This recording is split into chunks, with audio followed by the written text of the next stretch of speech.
Hi FPA students, this is Ms. Zirkle and this is your mini assignment for this week from me. So we have two types of clauses. The first type is not Santa Claus, okay? So the first type is a complete sentence. An independent clause means just that. If you're independent, think about that. That means you can do things on your own. So independent clause means that it is a complete sentence on its own without any help from the neighbors. So an independent clause is a sentence, a complete thought, such as, my board's getting very small, isn't it? The dog ran across the road. That's an example of a complete sentence because you have a subject, the dog, and you know what the dog did.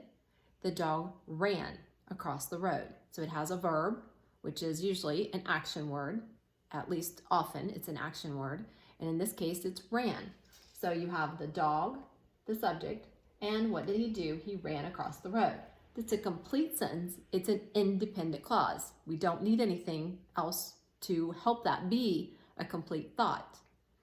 The second type of clause is what we need to work on a lot of times is the dependent clauses.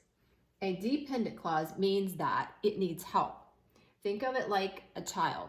A child, in order to walk or crawl, needs help. A dependent on taxes is someone who's under 18. It's someone who typically needs help with housing and general finances, food, shelter, clothing.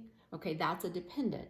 So like a child who needs help to walk, a dependent clause needs more, it needs the complete sentence with it. Okay, so a clause is just additional information that we add to a complete sentence. Often the dependent clause starts with words like once upon a time. Okay, we need more to that. We need the complete sentence with once upon a time. Once upon a time what? Once upon a time there was an elf who lived in the woods. Okay, then we know the elf is the subject. And what did the elf do? He lived in the woods. So that's an example using the word once. And there's several of these that you can pull up on a list. I'm sure that Mr. C and I can get a list together for you. And you can also Google these dependent clause starters. Okay, it's sentences, it's dependent clauses actually that start with certain words. And there's quite a list of them. I'm only giving you a few. Once is one of them. Since, when, and this one we use a lot, which is because. Because is the beginning of a dependent clause. It is not the beginning of a complete sentence. Okay, so let's try these two. After Amy sneezed on her salad. All right, after Amy sneezed on her salad. That is not a complete sentence because we don't know what happened after. There's not a complete sentence with it. So let's put a complete sentence with after Amy sneezed on her salad, and this is when the dependent clause is at the beginning of the sentence, we have to put a comma. After Amy sneezed on her salad, let's say she threw it out. She threw it out.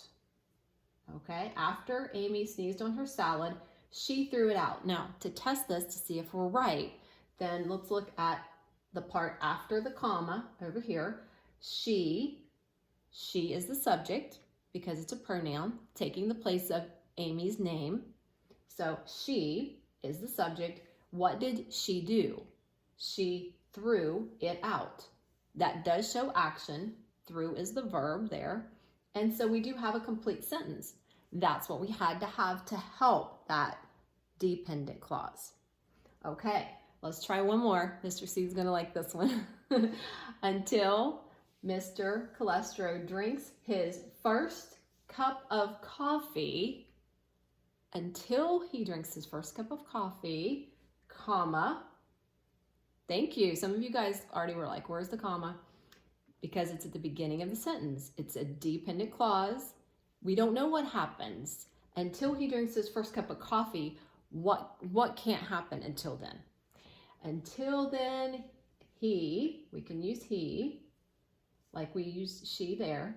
He is